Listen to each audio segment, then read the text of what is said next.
자, 오늘 제가 여러분에게 전해드릴 데살로니가전서 강의 18번째 말씀 제목은 너희끼리 화목하게 지내라. 그리고 부제는 재림을 소망하는 성경 신자들의 바람직한 상호관계라고 하는 이런 제목을 가지고 하나님의 말씀을 여러분들과 나누기를 원합니다. 이제 데살로니가전서 강해가 오늘까지 해서 한 3번 남았습니다. 그래서 얼마 이제 안 있으면 이 데살로니가전서 강해를 이제 마치게 되는데, 그 중에서도 오늘 이 18번째 말씀이 참으로 이 신약교회에 있어서 다루기에 필요한 아주 중요한 말씀을 담고 있는 것 같습니다. 우리는 지난 시간에 빛의 자녀, 낮의 자녀인 우리 그리스도인들이 재림의 날까지 너희끼리 함께 위로하고 서로를 세우라는 첫 번째 실행 명령이 담긴 본문을 살펴본 바 있습니다. 오늘 본문 말씀은 재림을 소망하는 성경 신자들이라면 신약교회 안에서 성도들 간에 어떤 상호관계를 갖는 것이 바람직한지에 관한 그런 귀한 내용이 담겨있는 말씀입니다.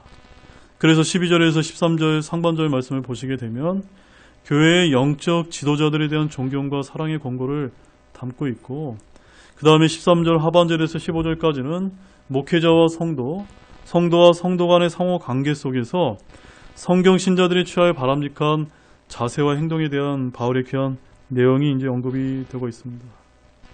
자, 오늘은 먼저 제가 실제로 겪었던 일들을 소개하면서 좀 시작을 좀 하고자 합니다. 특별히 오늘 말씀은 이제 목회자에 대한 말씀이 나오기 때문에 제가 실제로 겪었던 것들을 조금 많이 여러분들에게 말씀을 해드리도록 하겠습니다.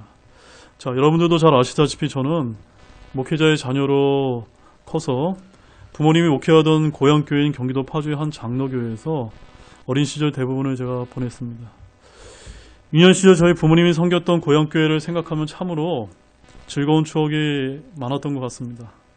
근데 제가 커서 파주를 떠나 진해 해군사관학교에 입학한 후에 한 3학년 생도 주말 외박 때 제가 경기도 파주의 고향교회를 방문한 적이 있었던 것을 제가 좀 소개를 하고자 합니다. 그때 주일 예배를 제가 부모님 교회에서 드렸을 때 저는 아주 안타까운 일을 제가 친히 이제 목격하게 되었습니다. 그날 저희 부친이 주일 예배 도중에 쓰러지셔서 고대병원에 앰뷸런스를 타고 저도 함께 이 병원에 이제 입원할 때까지 모시고 갔었던 적이 있었습니다. 제가 이제 나중에 제가 이제 들은 이야기지만 저희 아버님께서 이제 교회 한 장로 문제로 인해서 너무나 큰 스트레스를 받으셨는데, 그래서 이제 가족들한테 알리지 않고 혼자 고민하다가 예배 도중에 이제 출혈이 와서 이게 쓰러진 것으로 제가 알고 있습니다. 아무튼 그때 저희 아버님이 섬겼던 이 고향교회 목사와 장로 또한 성도들 간에 여러 가지 분란이 있었다는 것을 제가 알게 되었고, 이것이 당시에 다른 많은 한국 교회들이 공통적으로 겪고 있었던 내부의 영적인 문제들이었다는 것을 제가 많은 이야기를 들어서 알고는 있었지만 직접 고향교회에서 제가 체험하게 되었다는 점입니다. 대부분의 목회자들은 교회 내에서 일부 소수의 문제 성도들 때문에 어디에 하소연하지 못하고 혼자 고민할 수밖에 없는 이런 어려운 목회 환경을 이구동성으로 이야기합니다. 여러분, 이것이 이해가 되십니까? 많은 분들이 교회가 평안한 것 같지만 딱 한두 분의 문제 성도가 이제 문제를 제기하게 되면 이 목회자들은 어디다 이제 얘기할 데가 없어가지고 이렇게 이제 저희 아버님 같이 이런 경우를 겪게 된다는 얘기를 제가 심심치 않게 많이 들었습니다. 아무튼 그런 일이 있은 후 저희 아버님은 이제 은퇴 말년에 고생을 많이 하셨지만 그래도 교회 내 어려운 문제를 다 정리하고 은혜롭게 원로 목사로 은퇴를 하셨습니다. 당시 저는 파주에 있는 고향교회가 약 한 500명 가까이나 되는 그래도 규모가 있는 지역교회이기 때문에 사람이 많다 보니 뭐 그럴 수도 있겠지라고 제가 생각을 했었던 것 같습니다.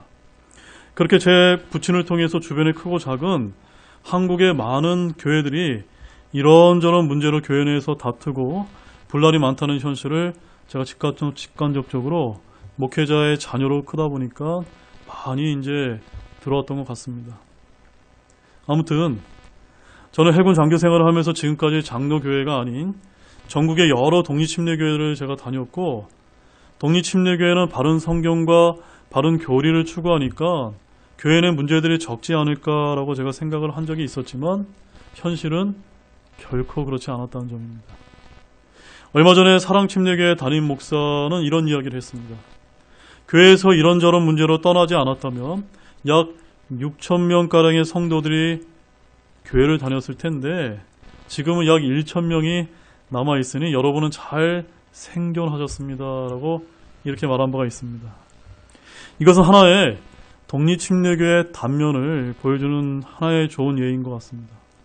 많은 분들이 수평 이동을 해서 독립침례교로 옮겨왔는데 떠난 사람들이 훨씬 더 많았다는 것입니다.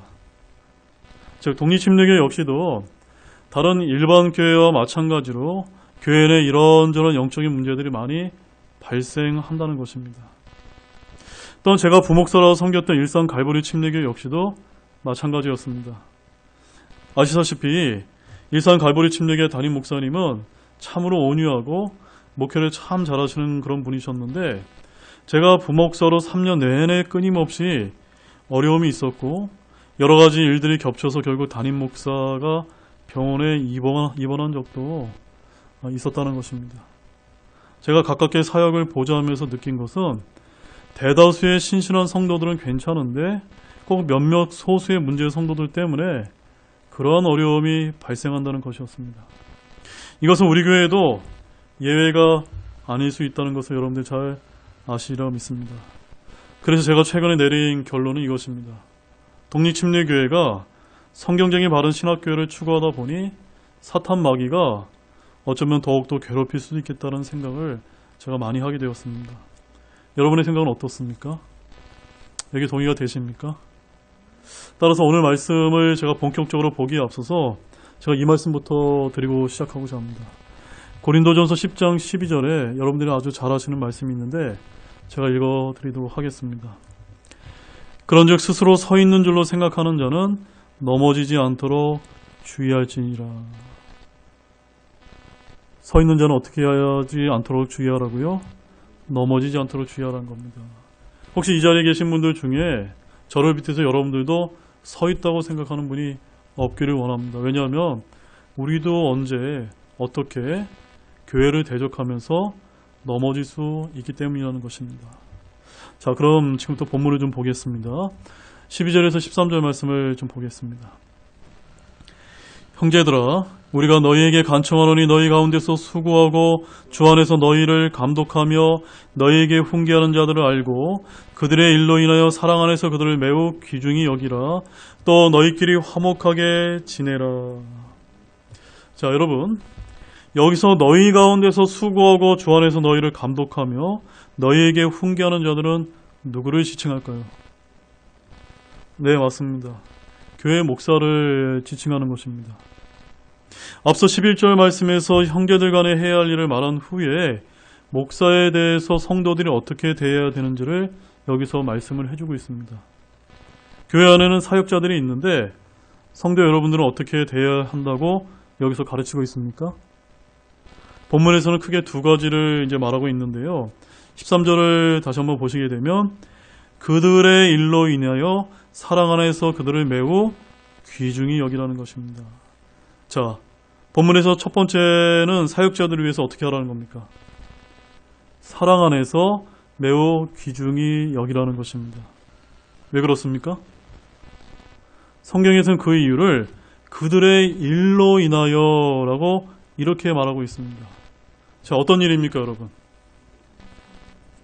네, 목사들의 사역, 즉 그들의 일을 말합니다. 목사가 어떤 일을 하는지 그럼 제 경우를 한번 여러분에게 소개를 잠시 좀 하도록 하겠습니다. 저희 독립침례교회는 다른 일반 교회와 달리 새벽 기도회도 없고 금요 철야 기도회, 대신방 등도 없습니다. 그래서 제가 담임 목사로서 제 일가를 여러분에게 솔직하게 말씀을 드리면 주일 예배가 끝나게 되면 제가 집에 돌아와서 요즘 시대가 유튜브가 대세인 만큼 설교 영상 파일과 음성 파일을 일일이 편집해서 유튜브나 교회 홈페이지 등에 올리는데 몇 시간이 걸립니다. 그리고 다른 목사님들은 월요일이 쉬는 날이라고 하는데 저는 그렇게 딱히 쉬어본 적은 없는 것 같습니다. 그 다음에 월요일에서 화요일의 대부분은 제가 이제 주일 설교 2편과 수요 강해 설교 말씀을 준비합니다. 저는 주로 강해 위주의 설교이다 보니까 말씀을 연구하는데 또한 준비하는데 많은 시간이 걸리는 편입니다. 도대체 일반 교회에서 새벽기도, 철야기도회, 신방 등을 하면서 어떻게 주일과 수요 설교를 준비하는지, 또한 제대로 말씀을 준비하고 연구할 시간은 있는지 제가 참으로 궁금합니다. 수요일은 수요 저녁 예배 준비를 합니다. 그리고 목요일에서 금요일은 교회에서 주일 설교를 계속해서 연습하고 설교 직전까지 계속해서 수정합니다. 그래도 목요일에서 금요일이 조금은 제가 여유가 있어서 신방도 하고 개별 성경 공부 모임도 인도합니다. 남는 시간은 주님께 기도하는 시간과 걸려오는 전화 상담 시간으로 채웁니다. 그 다음으로 매일 나눠드리는 묵상 말씀을 준비하고 주기적으로 모이는 새가족 모임과 각 부서 모임의 성경 공부 말씀을 준비합니다. 또한 아프거나 위로가 필요한 성도를 교제하고 복음이 필요한 잃어버린 자들에게 복음을 전하는 이런 일을 하고 있습니다. 아마도 목회자의 일이란 이런 일이 대부분이라고 저는 이렇게 믿습니다. 제가 독립심리학의 목사로서 제 기준에서 여러분에게 소개를 해드렸는데 여러분 좀 잘 이해가 되셨습니까? 성경에는 오늘날 목회자가 해야 할 아주 핵심적이고 중요한 일을 분명히 언급을 해놓았는데 그것은 다름이 아닙니다. 우리 사도행전 6장 4절 말씀을 한번 보겠습니다. 오직 우리는 계속해서 기도와 말씀 사역에 전념하리라 하니라. 자, 이 말씀 여러분도 잘 아시다시피 초대교회 초기 사도들의 경우에 관한 말씀인데 당시 성도들의 수가 너무나 많아져서 예전처럼 사도들이 기도와 말씀 사역에 전념할 수가 없어서 7명의 집사들을 뽑게 된 배경 말씀으로 아주 잘 알려진 그런 말씀입니다. 여기서 알 수 있는 분명한 사실은 오늘날 목회자는 다른 그 무엇보다도 어디에 전념을 해야 한다는 것입니까? 기도와 말씀 사역에 전념을 해야 된다는 것입니다. 오늘날 이 현대교회가 영적인 힘이 약화된 이유 중에 하나가 저는 이렇게 생각을 합니다. 많은 현대교회 목사들이 기도와 말씀 사역보다는 여러 가지 프로그램과 이벤트성 행사에 할애한다는 그런 이야기가 많이 들립니다. 그래서 미국의 유명한 대형교회 목사인 존 메가더 목사는 교회 담임 목사 수락 조건으로 말씀 사역에 전념을 내세웠다고 이렇게 이제 이야기한 바가 있습니다. 여러분, 먼저는 여러분이 다니고 계신 목사의 이러한 일들로 인하여 사랑 안에서 매우 귀중히 여기는 이 명령을 잘 새겨주시기 바랍니다. 이 말은 목사를 교주처럼 떠받들라는 말이 아닙니다. 목사에게 큰 권위를 부여해서 권력을 주라는 것도 아닙니다. 수고하고 감독하고 훈계하는 일로 인해 사랑 안에서 귀중하게 여겨주실 필요가 있다는 그런 말씀입니다. 자, 디모데전서 5장 17절 말씀도 한번 보시겠습니다. 잘 다스리는 장로들을 2배나 존경할 자로 여기되 특별히 말씀과 교리로 수고하는 자들에게 그리할지니라. 자, 이 말씀을 보니까 성경은 더 나아가서 몇 배로 존경하라고 되어 있습니까? 2배로 존경할 자로 여기라고 말씀했습니다. 특별히 하나님의 말씀과 교리로 수고하는 자들에겐 더더욱 그렇게 하라는 것이었습니다. 오늘날 타락하고 탐욕스러운 거짓된 일부 목사님들 때문에 오히려 신실한 목사들이 성도들의 무시와 멸시를 받는 일들이 많은 것이 사실이지만 목사는 설교 말씀을 연구하고 준비하여 바른 교리를 전하는 신실한 주의 일로 인해 권위와 명예와 존경을 얻도록 해야 합니다. 그 다음 두 번째는 13절에 또 너희끼리 화목하게 지내라. 어떻게 지내라고요? 화목하게 지내라. 너희끼리. 첫 번째 누구끼리입니까? 이 말씀은요, 목회자와 성도들 간에 화목하게 지내라는 그런 말씀입니다. 오늘날 현대교회 내부를 들여다보면은 목회자와 성도들 간에 화목하지 못한 일들이 참으로 많이 발생하고 있는 것 같습니다. 이는 오늘날만의 문제가 아니라 오늘 이 말씀을 보게 되면은 초대교회 당시에도 마찬가지였을 수 있다는 것을 우리가 이렇게 엿볼 수가 있습니다. 아무튼 분명한 점은 교회에서 성도들과 목회자들은 화목하게 지내야 된다는 점입니다. 아멘이십니까? 네. 이것은 주님의 명령입니다. 매우 당연한 이야기 같지만 사실은 그렇지 못한 것이 오늘날 한국교회의 현실입니다. 그래서 목사들도 주 안에서 같은 형제요 지체입니다. 성도들과 목사가 서로 반목을 하게 되면 성경 공부나 설교는 아무 소용이 없게 되는 것입니다. 교회 질서는요, 그냥 만들어지지 않습니다.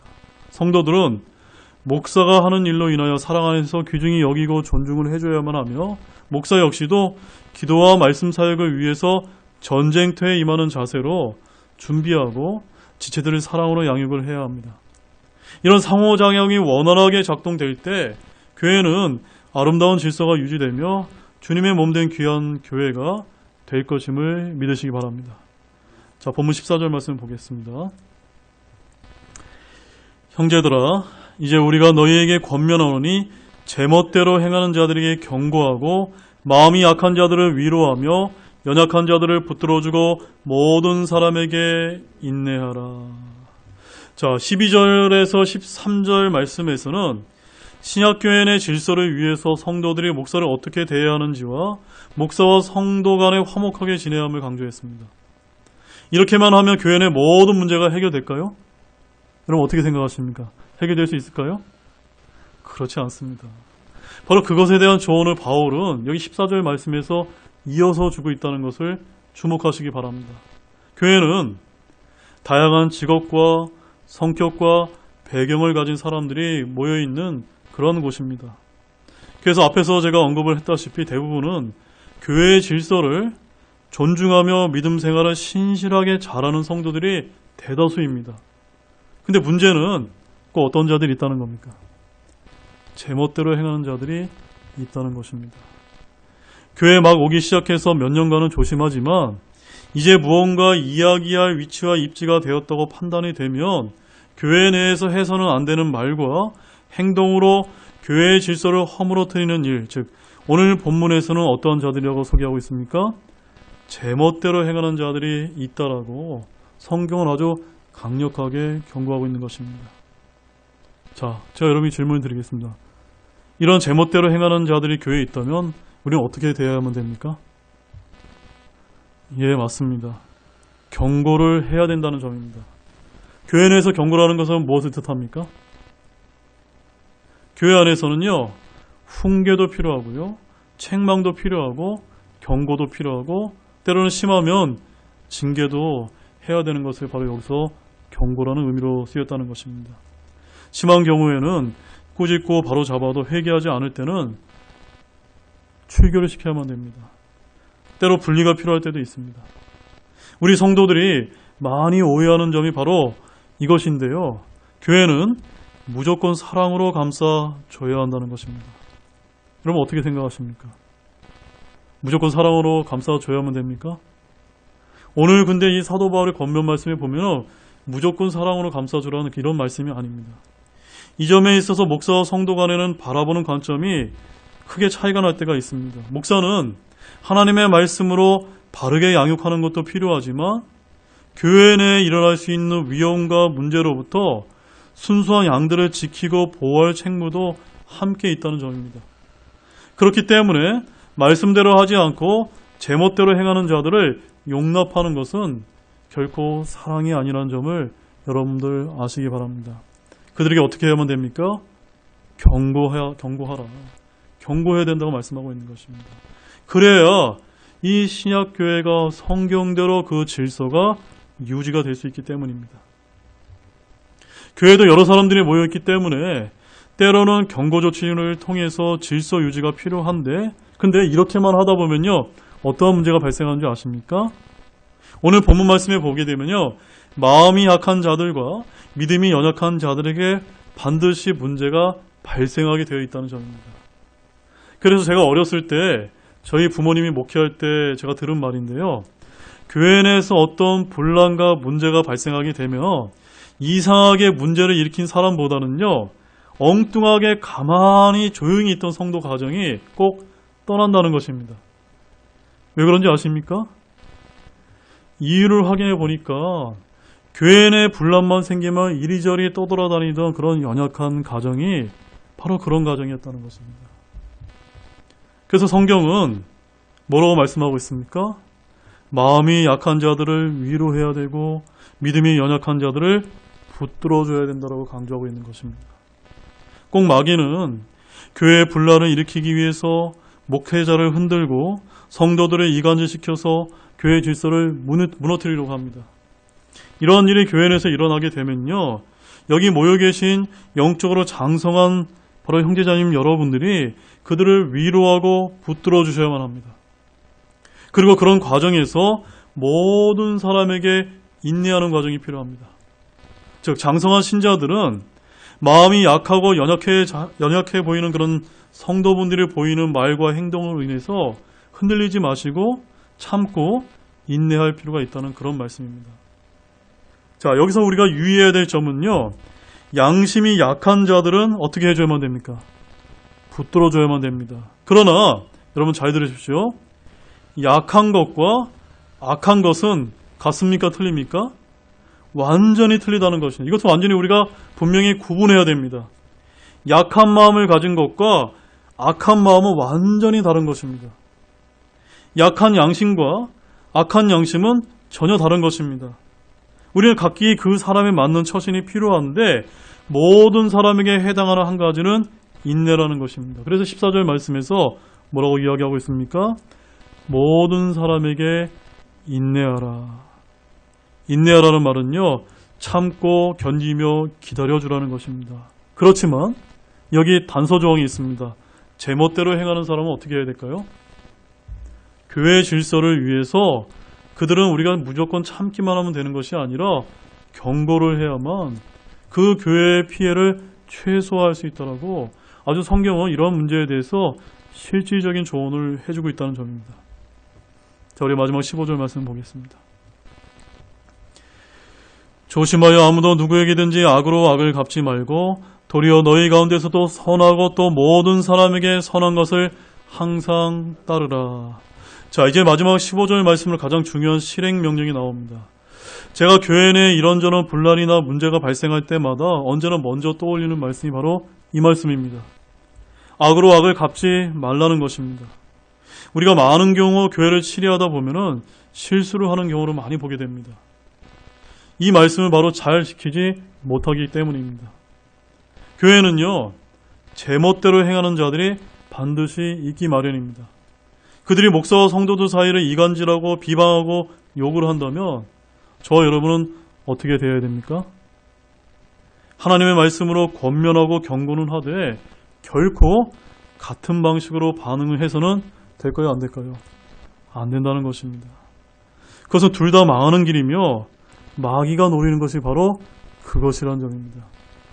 누군가가 목회자인 저를 욕하고 비방한다고 목사인 제가 똑같이 비방하고 욕을 해서는 안 된다는 것입니다.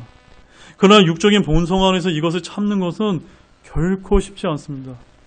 아무튼 교회 내에서 문제를 해결할 수 있는 가장 좋은 방법은 이것이라고 지금 말씀하고 있는 것입니다. 이것을 다른 말로 우리는 뭐라고 부른지 아십니까?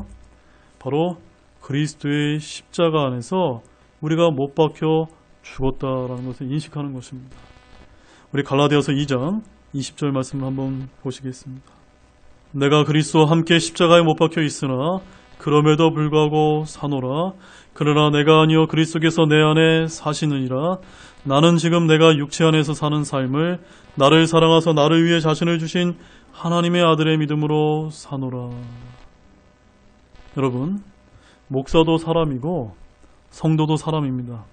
따라서 교회 내 여러 가지 일들로 인해서 이런저런 부당한 일로 화가 날 때도 있지만 우리는 그리스도와 함께 십자가에 못 박혀 죽은 자라는 것을 인식하지 못하게 되면은 그것은 마귀에게 패배하는 것이라는 것을 알 필요가 있습니다.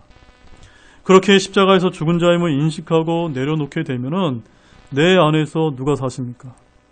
그리스도께서 사심으로써 우리는 승리하는 삶을 살 수가 있는 것입니다. 따라서 15절 말씀은 성도들이 언제나 기억해야 될 주의사항입니다. 즉 이것은 교회 내에서나 밖의 사이나 공통사항입니다. 신자나 불신자나 가릴 것 없이 각별히 주의하고 조심해야 될 공통사항임을 아시기 바랍니다. 15절 말씀에서 뭐라고 얘기합니까? 아무도 누구에게든지 악으로 악을 갚지 말라. 여러분 어떻습니까? 여러분에게 악으로 대하는 사람에게 혹시 악으로 갚고 계시지는 않습니까?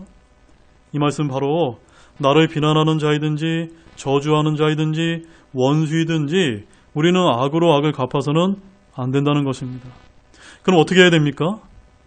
우리 로마서 12장 17절 말씀과 21절 말씀 한번 가보시겠습니다. 자, 먼저 17절 말씀 같이 보겠습니다. 아무에게도 악을 악으로 갚지 말고 모든 사람에서 눈앞에서 정직한 이들을 예비하라. 그러니까 우리 편에서 뭐만 하면 됩니까? 정직한 일을 예비하기만 하면 된다는 겁니다. 잠잠히 비방하고 욕하고 또 남을 때릴 필요 없습니다. 그저 나는 정직하게 예비만 하고 있으면 되고요. 그 다음에 21절 말씀에 뭐라고 되어 있습니까? 악에게 지지 말고 도리어 선으로 악을 이기라. 이것이 우리 그리스도인들의 요구되는 그런 방법이라는 것입니다. 선으로 악을 이기는 것은 이렇게 하는 것입니다. 내 원수들을 사랑하고 나를 저주하는 자들을 축복하고 나를 미워하는 자들에게 선을 행하고 악의를 품고 나를 다루며 나를 핍박하는 자들을 위해서 기도하는 것이라는 것입니다. 왜 그렇게 해야 될까요? 로마서 12장 19절 말씀을 보십시오. 거기에 아주 정답이 있습니다. 극진히 사랑하는 자들아, 너희 스스로 원수를 갚지 말고 도리어 진노하심에 맡기라. 기록된 바 원수 갚는 일은 내 것이니 내가 갚으리라 주가 말하노라 하였느니라. 우리는 우리의 억울한 일, 우리의 부당한 일 이런 것을 누구에게 맡기면 됩니까? 하나님께만 맡기면 하나님께서 갚아주신다고 말씀을 하셨기 때문에 우리는 이 말씀을 믿고서 나의 분노는 십자가에 못 박는 것입니다. 주님께서 갚아주시도록 우리는 그저 주님께만 맡기면 되는 것입니다. 내가 갚으려다가 큰 죄를 짓게 되고 주워 담을 수 없는 큰 실수를 저지르게 되는 것입니다. 베드로전서 3장 9절에는 또한 이런 말씀이 있습니다.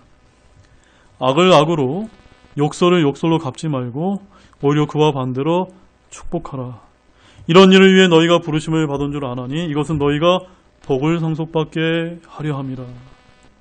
여러분 복을 받기를 원하십니까? 어떻게 하면 복을 받을 수 있습니까? 악을 악으로 욕설을 욕설로 갚지 않게 될 때 그때 여러분들이 주 안에서 진정한 복을 받을 수 있다고 이렇게 약속하고 계십니다. 악을 악으로 욕설을 욕설로 갚는 것은 손해를 당한 대로 되갚는 것으로 이것은 율법의 기본 정신입니다.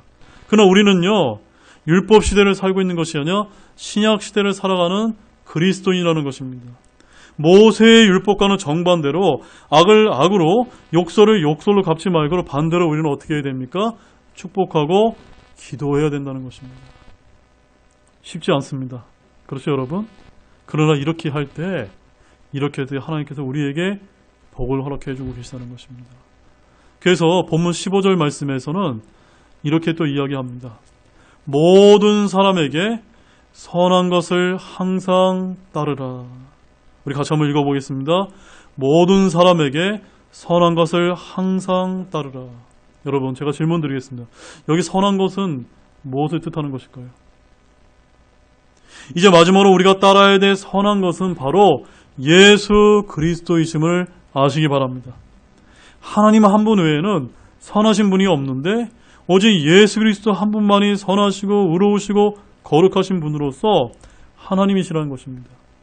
따라서 우리가 따라야 될 선한 것은 바로 예수 그리스도께서 나온 의와 믿음과 사랑과 화평입니다.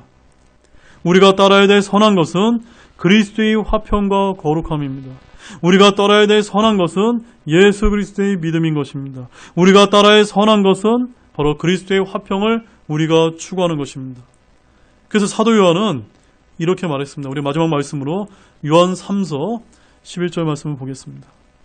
사랑하는 자여 악한 것을 따르지 말고 선한 것을 따르라.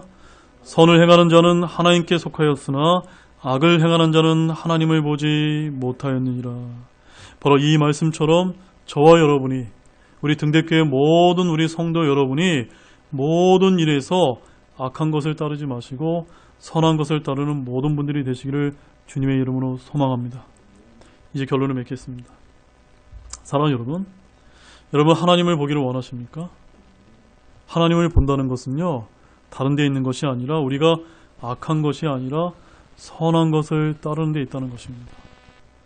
그렇다면 교회 내 어떤 문제가 발생할지라도 저와 여러분은 좌고우면하지 마시고 오늘 들은 이 말씀대로 너희끼리 화목하게 지내라는 이 말씀을 여러분의 가슴 안에 새기기를 원합니다.